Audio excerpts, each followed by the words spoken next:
at manganganak ng isang lalaki, at siya'y tatawagin mong Jesus. Magiging dakila siya at tatawaging anak ng kataas-taasan.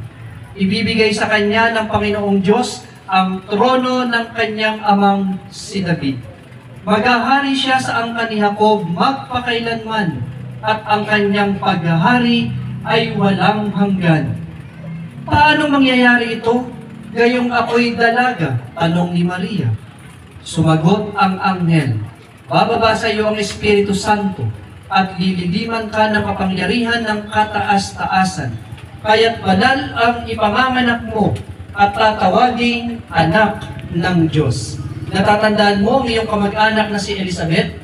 Alam ng lahat na siya'y baog, ngunit naglihi siya sa kabila ng kanyang katandaan, at ngayon ika-6 na buwan na ng kanyang pagdadalang tao, sapagkat walang hindi mapangyayari ang Diyos. Sumagot si Maria, ako'y alipin ng Panginoon. Mangyari sa akin ang iyong sinabi. At nilisan siya ng anghel.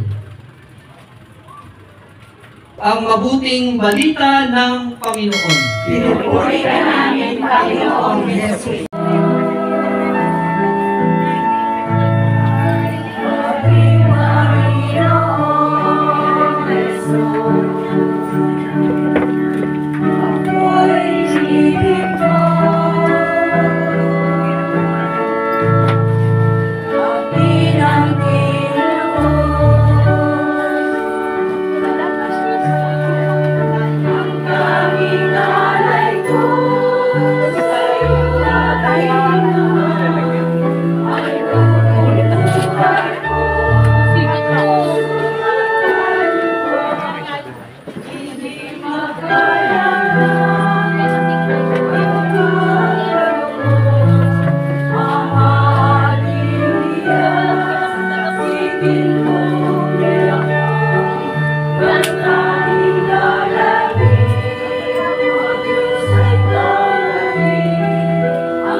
Banal, ikaw ang bukal ng tanang kabanalan. Kaya't sa pamamagitan ng iyong Espiritu, gawin mong banal ang mga kaloob na ito, upang para sa amin maging katawan at dugo ng aming Panginoong Jesucristo.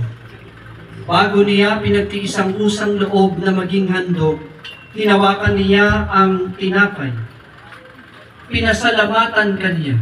Pinagati-hati niya iyon, iniabot sa kanyang mga alagad at sinabi, tanggapin ninyong lahat ito at kanin.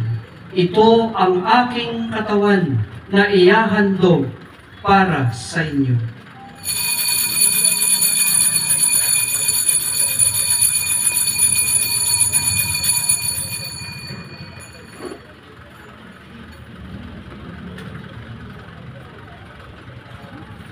Gayon din naman noong matapos ang hapunan, hinawakan niya ang kalis.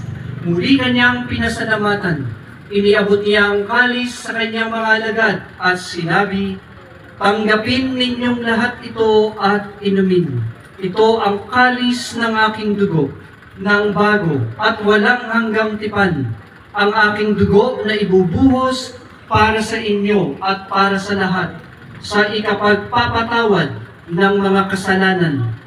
Gawin ninyo ito sa pag-alala sa akin."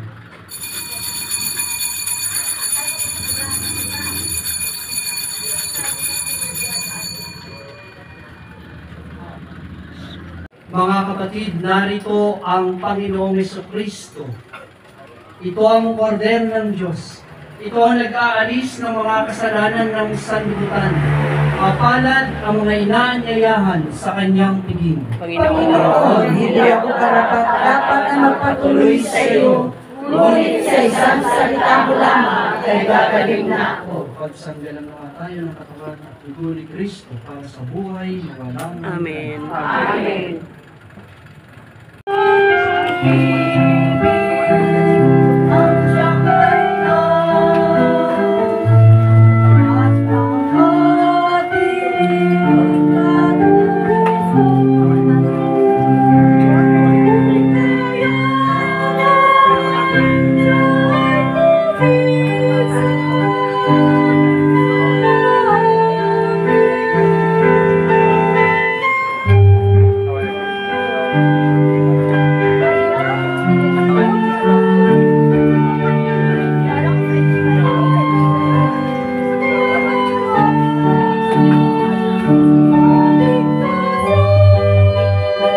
Ay muli, nagpapasalamat po tayo in behalf of our parish priest, Father Juanito Arroco Jr. at kasama po ang lahat ng mga naglingkuran po sa simbahan, ang ating mga lay ministers, UGC, choir, altar servers, lectors and commentators, at lahat po, kasama rin po ang sa logistics. Kami po ay nagpapasalamat sa inyong mainit na pagtanggap. Parang magbibigay yata tayo ng premyo kasi ito may pinakamaraming attendance. Palakpakan naman natin ang mga Barangay 770. Punta naman kayo sa simbahan.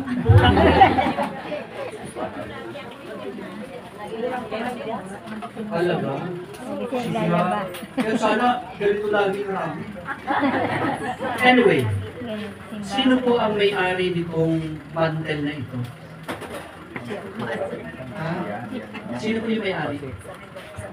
Sa barangay po. Ganito po ang gagawin.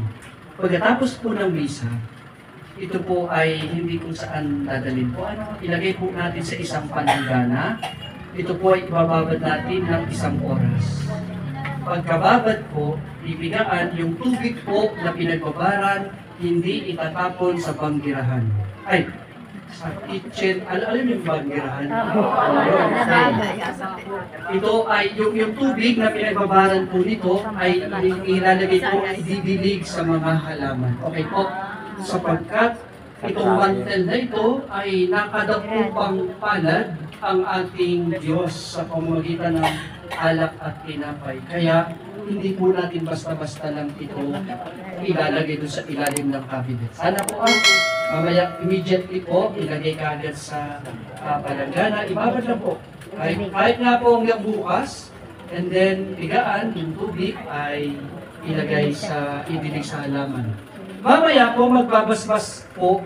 Siguro magpapatulong na ako kasi medyo marami tayo.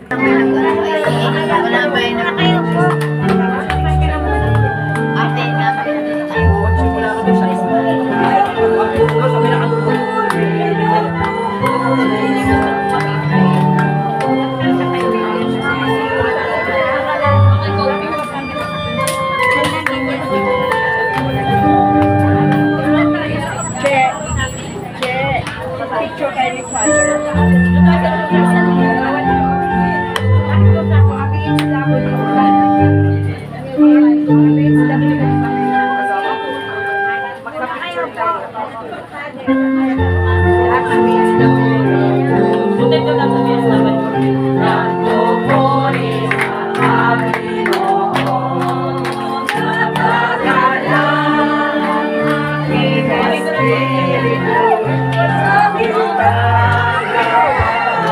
Amen.